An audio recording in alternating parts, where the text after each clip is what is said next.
Honorable Dais. My name is Hali Mason. And my name is Mustafa Alkhouli, and we are the delegation of the United States of America. We have decided to move into the 21st century and create a video blog similar to the one that you guys made. For the first question. During times of civil war, the entire nation is engulfed in battle, causing numerous civilians to be injured, displaced, and killed. Although it is a government's responsibility to protect its people, the government becomes too engrossed in the conflict trying to end it quickly. Civilians are killed because they are suspected of being traitors to the government, and the government is unable to fully protect its people.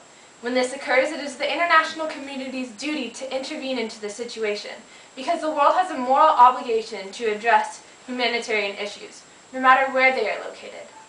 Decisions to help alleviate the pressure placed on civilians needs to be made by the United Nations if the government is not responsible enough to give aid and protect its people. A nation's government needs to also be responsible enough to know when to ask for help in order to save its people.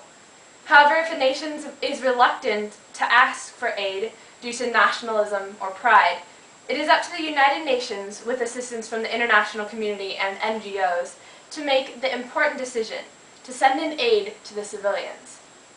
The safety of the civilians is embedded into the description of the UN, and safety must be provided to the civilians, whether it is refugee camps, medical supplies, communications, education, health, rations, or water. Organizations like the American Red Cross and other NGOs do not have political affiliations, so they will not be infringing on nations like Sri Lanka's national sovereignty, and are only there to help. The American Red Cross is a world leader in providing assistance to humanitarian crisis, and is capable of providing assistance without any bias, and only for the benefits of unarmed civilians. For the second question, political intervention, as advocated by our own Secretary of State, Hillary Clinton, is a good and sound plan because it does not cause any physical harm onto a nation. However, a government like Sri Lanka, being very stubborn of any help, may not take heed to the political actions or interventions, such as discussions, forums, and summits. One political intervention that may help is more of an economic intervention by the nations of the world. Governments such as the United States may be willing to provide economic incentives to the Sri Lankan government if they would open up their borders to medical and humanitarian assistance provided by NGOs such as the American Red Cross. Other than that, political intervention may coerce and persuade nations, but it is not as powerful as economic incentives and development programs the United States can offer in order to not only increase the GDP of the nation, but to also increase the status of developing nations.